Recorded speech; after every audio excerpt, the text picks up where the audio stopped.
That's what we talking about, fashion. Every day of the week. Every day of the week. Philly Fabulosity Models. Yes. The only model agency catering to the seasoned citizen of the world. Hey! That's what I'm talking about. Yeah, seasoned That's exactly citizens what of I'm this talking world. about. Let's give it up for our models today that came Yes, through here yes. and graced our presence. All the color, all the fashion, the look. That's what I'm talking about. Yes, and guess what? It's our 8-year anniversary, and for our 8-year anniversary, we wanted to start off with something different, something fashionable, and we are just having a good time. I'm gonna keep it going, Shelly Williams, and guess what? 8 years later, I'm still single. All right, let's go to my right. That's you? You would be my right. Introduce myself? Yes, ma'am. What's up, everybody? How are you doing today? You all look wonderful, and I'm not just saying that because I look wonderful too, so I'm talking to myself.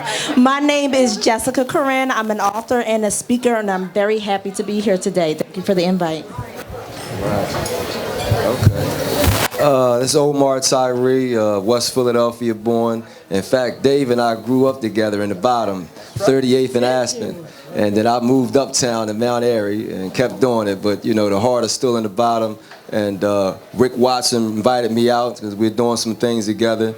And I want to support, you know, surviving the storm. And I have a film coming out called Monologues in April that we're doing a screening for right down there at the Levitt on April 26th. That's the same weekend as the Penn Relays. And so I'm starting a film career. That's the first one. And then we're going to put out 2 and 3 a year. And so I'm about to get real busy, and I want to thank Rick Watson for inviting me out. He's the man of the day, the man of the hour, and he put me in position where I can go ahead and do a screening April 26th right here in Philly. All right. Rick Watson is the man of the hour. Hello, my name is Nikki Phelps. Hello, my name is Nikki Phelps. I am married. I am happily married. Welcome to Single on Saturday Night. Was married 8 years ago, still married now. I know that's You left out something. You're married and... Oh, I'm not dating right now. I'm in she's love. not dating anymore. Okay, you're in love. Okay. wow. She's in love. Awesome. All right, my name is Supa Dave Hudson. Crazy, I'm also from the bottom, 37 for Fairmount. I knew I recognized you. We was on that corner together. No, just joking. Currently the broker of record for the largest black-owned brokerage in the city of Philadelphia. We have over 70 real estate agents. We're opening a new office in about 2 to 3 weeks in the Chester Upland area. And I'm here to talk about the relationships in real estate. Like, things is changing, so I'm excited to talk about that. Because you put it out there, I am recently married. I've been married a long time, like 6 months now. There's my beautiful wife over there. She still can't stand me, but it's okay. I'm here. I love love your wife. She got the freckles. We like sisters right now. It's my freckle sister. I am the one. Oh, I'm sorry. I had a flashback, Shelly. I'm sorry. Okay, well, I don't know where we went. He went I am somewhere. Mr. Goodnight Dave Scott. I'm a college professor and educator. And I am here with my brothers ready to get into this topic of... What's the topic? Oh, I thought you knew. Should you? I know the topic. I know. I'm Go like, you ahead. looking at me. I'll let it to you. Should you buy a home with your mate if you are not married? Should you buy a home with your Should you, mate? could you, would you, why? Would you? We're asking people on the panel to tackle that. You can't tackle that yet. I hear, no, wait a minute. All I see, if you were where I am, all I see is a bunch of heads going, no, don't you do it, no. All right, we're going to start up here first and find out because I see a bunch of no's. So, Jessica. Could you, Jessica? It's a no. Oh, it's a no. Straight up. It's a hardcore no. It's a whole no for me. And why is that? Here's the thing. All right. I've been married, single, divorced. It's complicated. I've been in all categories. So I've shared space with people as a married person, and now as a newly single person, it's a no. It's a no. I think that, and I work in property management too. So my whole thing is, a lot of times with homes and houses, and I'm not the expert like this gentleman right here with the cape, but at the end of the day, it's a lot that you invest in a home. In the event something does not work out, it's hard enough trying to separate assets as a married person, but as a single person, it's even harder. So where do you draw the line? Do you understand? So that's just. So that's a how I no feel. for you? It's a no. Omar, you want to weigh in on that? Well, she has all the experience, so she just answered that, you know. When I moved to Mount Airy, it was funny because my mother had a house right here in Winfield, right off of 52nd and Church Road, and my stepfather said, I am not moving in any woman's house. I got to have my own house. And so I was like 8, 9 years old, and you know, he's a West Philadelphian too, so I heard that very strongly. And so it's like, nah, and even with a bank account, recently I was doing some tax information, and the guy asked me about a combined account. And I'm like, no, my wife has her account, I got my account. We don't do that combined, nothing. I don't do that. You know, so it depends on how you come up. But if you already have experience in that and it works fine, I've been working perfectly fine. I'll pay these bills, you pay that bill. You got your money, I got my money. If we need to combine, we'll talk about it. You know what I mean? But as far as just throwing it in there, I wasn't raised that way. Mom had her own money and dad had his own money, and it worked perfectly. And so, yeah, you got to work it out where, you know, it makes sense for you. I've done it. I've done it. I've done it. I've purchased a home and had somebody added to it and brought them in, and then the relationship didn't work out. I was just lucky that she was willing to say, I'm gonna leave, I'm gonna exit, and I will take my name off of it, and it's all yours. Where everybody doesn't have that luxury. Some people got bitter reasons why they left and all of that. I was just lucky and fortunate, you know, that it didn't happen to me. So I've had experience. Well, when I did it, it didn't work out, but his name wasn't on it because I'm not that dumb. You can participate in the paying of it, but I'm not dumb enough to put your name on the house that I'm going to move into. However, what happened was it didn't work out, but when somebody decides not to pay, I was supposed to stay in my own apartment, and he was supposed to take the house for, you know, for his children. So I was like, oh, that's a good deal. I get a house and I can stay in my apartment. But that deal didn't work out. He couldn't afford the house, so there we go. I ended up having to move in it. And then he stopped paying the bills. But that didn't work out for me. So would I do it again? No. But when I think about home ownership, it's one of the scariest things that you ever want to have to do. When you're sitting there signing your life away, it felt like signing you're like, sign, paper, sign, paper, sign, paper. That right there is enough, and you're like signing your life away with other people. How do you help people through that process? Supa Dave.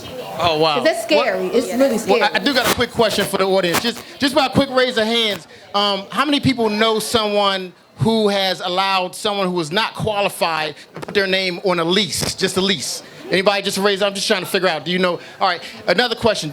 Do you know anyone who has co-signed for somebody a car, a vehicle, who didn't qualify for that car, that wasn't a family member? I just want to see if I'm in the right place. Just to make sure people know, because there's a lot of stories that come out. And, I mean, the quick answer is no, stop, and don't. Just don't do it. Don't do. People be all in love, but I hear the stories. My business is doing well. Keep in mind, 80% of my business is death, divorce, and destruction. I hear every story. Do not do it. People love each other to death. That's my boo. I will do anything. I'll give my firstborn. They'll say it all. But when people are separating, it can get ugly real fast. When I mean ugly, I mean hundreds of thousands of dollars ugly. I mean ugly like, okay, no one lives in that house, and you guys are in the middle of a divorce, and none of you want to sign the paperwork to sell that house. So the house is going to go to sheriff's sale, foreclosure, and you have $100,000 in equity, and you're like, I'm not signing. What do you mean you're not signing? You don't even have to talk to that person. I'll jump in. I'll make sure that you both are in 2 different rooms. Matter of fact, just do everything electronically online, and you get $50,000 a piece. I'm not signing. So you're just going to lose? I'm not signing. That's just one of several stories that I hear. So no, stop, and don't. I don't care how much you love them. I tell people all the time, I love you, but I love myself more. And statistically, it's not going to work out. And you can see it sometimes, but it's stories for days. But won't that take away from some of your sales? Listen, you know what? Nowadays, it gets so bad. I mean, oh my God, I'm so sorry. There's so many stories just in my mind. I'm talking about 2 people on the way to closing. They're married, recently married. 2 people on the way to closing, on the way to settlement, brand new house. On the way, they get in an argument. After they pick up the microwave from Lowe's, they get in an argument. Long story short, divorce. No house. They just left, let everything go. And you just have to say, you know what? If you guys are not married, if you guys want to buy this house, put more money down so you can't walk away from it. And then I'll sell that house for you after y'all get your relationship in order, because it's that bad. We're going to take a break. We're going to check out these microphones and get somebody else on this microphone, because I think there's some burning questions in this audience. Some people have stuff to say. This is Single on a Saturday Night, brought to you by Supa Realty Group. Listen, he might take money. You might want to buy a house, you know. You should. Buy your own house. Buy your own house. Home ownership is dope. I'm telling you. Even when you don't have money, it's dope. I'm just saying. It protects you. But we'll talk about that in a minute. Hey, everybody. It's your girl, Shelly Show Williams. Philly's Oprah right here. TGI Fridays. And I have my man, the Superman himself, Supa Dave of Supa Realty Group. Tell me, what's the one thing that people forget about when they're buying a home? Oh man, you know what? Just constantly check your credit, constantly pay attention to your finances and your checking account. See where your money is going, because if you don't buy cash or get a loan, they're going to ask a bunch of questions. So come in early, plan early, so you'll be successful when you do make that purchase. But buy soon, because prices are going up every year. Rents are going up every year. Home prices are going up. The city is growing, so you better plant your feet and buy a house. All right, you heard it first. Supa Realty Group, the sponsor of Single on a Saturday Night. If you're looking for a home, you know where to go. Supa Realty Group. Super. It's super, baby. Supa Dave right here. Come see us. Whoa. Good. We get it. It's that 8-year we happy and single dance. You don't like that? But we 8 years though. We 8 years happy and single. You've been single 8 years. Like reality just Daytime single or nighttime single you talking about? IRS single, okay? IRS single. We are IRS. The R and the S single. I don't know about anything else. But I want to know. But I realized, you know what I realized? I haven't had a baby shower. I haven't had a wedding. I haven't had anything. So this all I have is these anniversaries for the show. I ain't had no baby shower either. You had a baby though. 2 of them. That's what they told me. That's what they told us. That's what they told us. Them kids look just like you. But anyway, right. Would you or should you buy a house with your mate if you are not married? The general consensus is no. So I think Nikki had something to say. Andrew had something to say. First of all, as a therapist, I talk to a lot of couples, and unfortunately, by the time they come to me, I wish they had got to me sooner. But there is no right or wrong answer to that question. I know some people that buy houses and they're not married and they make it work. Just like this man said, there are people that go by the book, they get married and they do it, quote unquote, the right way, and it all falls apart. I know men that have never married their side chick, put her up in a house, took care of the kids, paid the bills because they felt like their child needed to live a certain way. Now, had she listened to people saying, man, don't get with that man if he's not going to marry you, that man took care of her for 21 years and now put the house in his daughter's name, and the daughter is off to college, and the baby mom's still living in the house. You can't say what's going to work for you, work with someone else, but I will say this.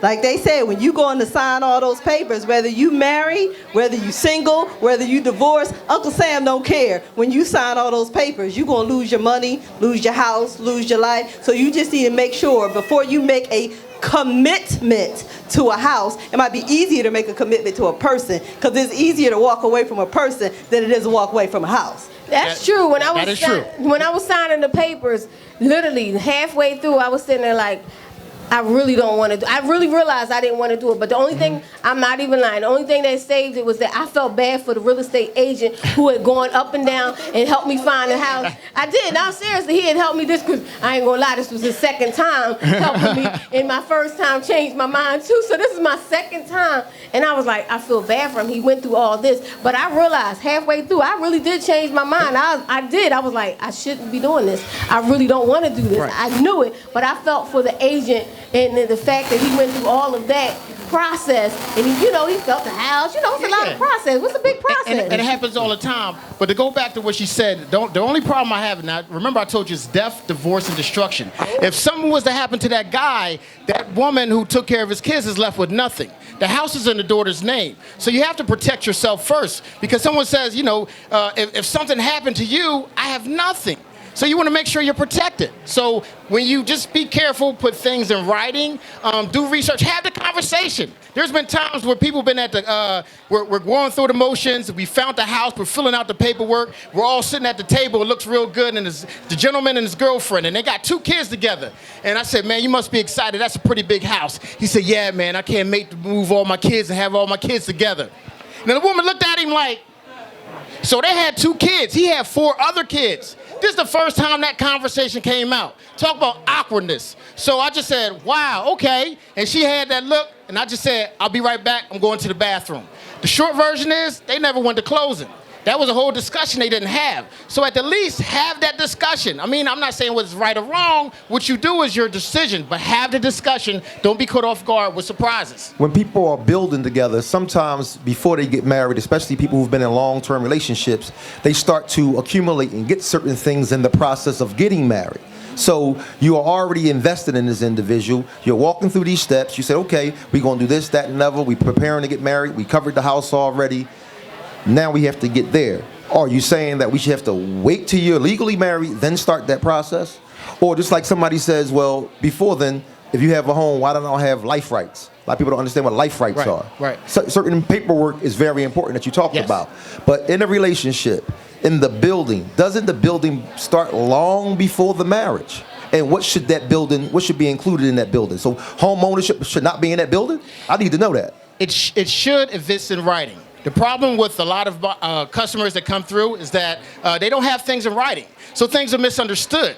And it gets ugly when, again, someone gets sick, someone dies, the family gets involved. If I'm in a situation where I'm not married and something happens to me, where does the house go? Who has ownership rights to come in or who has say-so? It gets ugly. And people act like they don't even know each other. And the stories that I hear from attorneys, because a lot of time I'm involved with attorneys, and they said that people will act like they have never been together, kissed, or held hands. They would be so mean and aggressive towards each other. You just have to be safe, put things in writing. Have the conversation.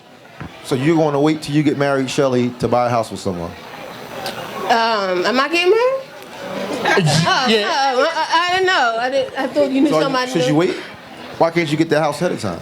Because it's too much with it. I'm definitely going to wait. I'm going to wait it out. But the difference, the best thing about Supa Realty Group is they do a lot of teaching, housing counseling. Yeah. They do classes. Tell us about the classes, because I think that's what I needed, a class to tell me all about this process. No. So monthly we have first-time homebuyer classes. We have credit repair classes, and we also have investor classes. So the quick version is, if you're in the city of Philadelphia close, there's 100,000 people moving to the city every year.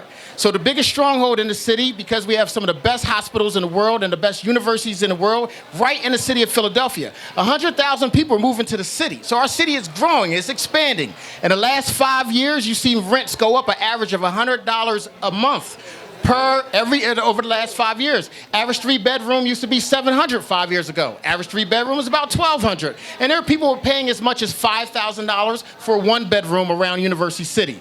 As for home prices have went up over the past 3 years, at least $10,000 for 80% of the home prices. Shells are going for $60. The short version is, we're gonna look like New York soon. Okay? We're gonna look like New York because so many people are attracted to our city. What does this mean for you? It means if you don't own a house now, your rents will keep going up. You might have the coolest landlord in the world, but don't worry about your landlord, worry about the investor that's gonna buy your landlord out. Because people, they're taking out whole apartment buildings and say, you know what, we're shutting it down, everybody out.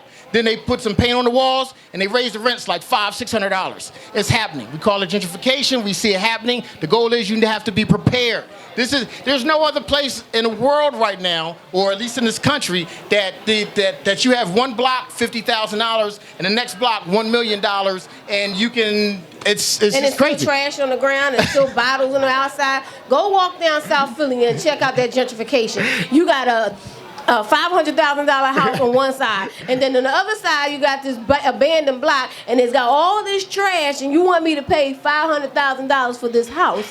However, and all the people's taxes went up. They didn't move, but their taxes went up because this house is $500,000 now. People didn't see it. It's actually scary. We didn't know 5-10 years ago that South Philly right now, houses are going for $1.6 million.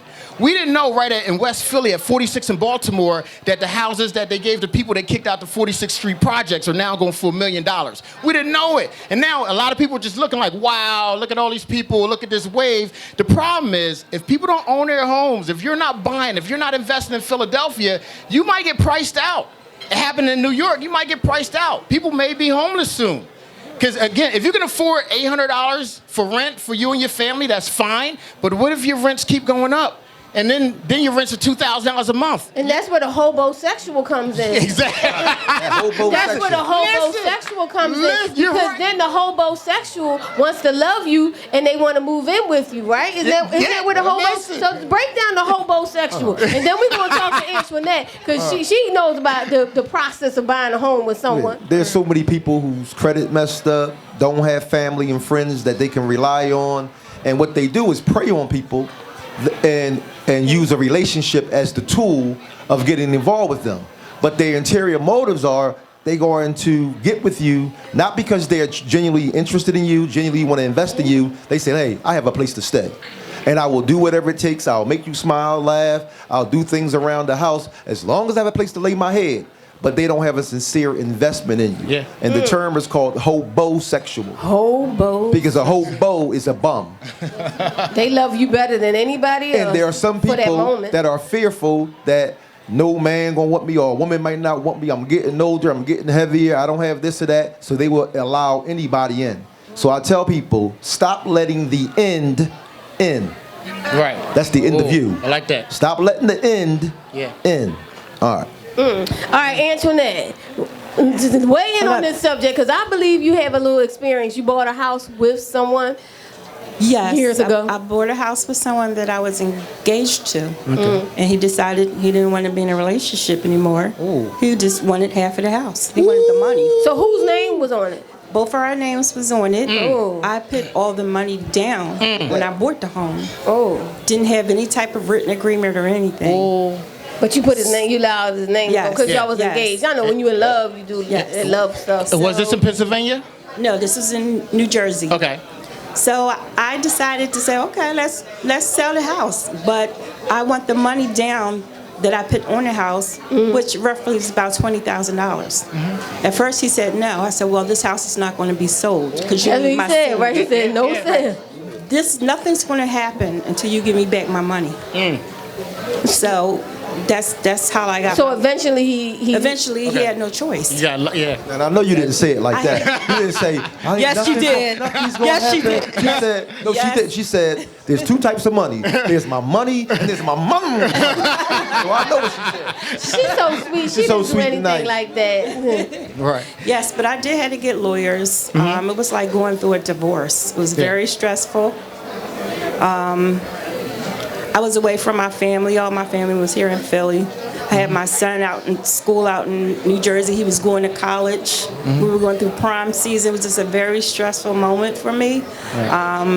So you're saying So- no. No, so I had a bad experience. Right. So I said, the next time I get a house, I'm going to do it by myself. Yeah. So Yes. I just had a house built. Okay. And I did it all by myself. Good. Did it all? Excellent. That's what I'm talking about. That's how you learn. You learn and you grow. You grow up. You glow up. You glow. You learn from your mistakes. And I asked what state because even in marriages, y'all, you guys probably already know, but Pennsylvania is a 50% state.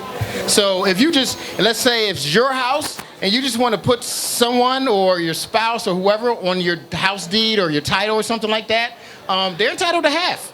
It's not hard to put somebody's name on it. That's like 50% right there. Like, let me just put 50% and just put it right. And it's going to take me probably thousands of dollars to get you off if we ever have an agreement to break up. So it's you just have to be careful and put it in writing. You know what I want to talk about? Uh-oh.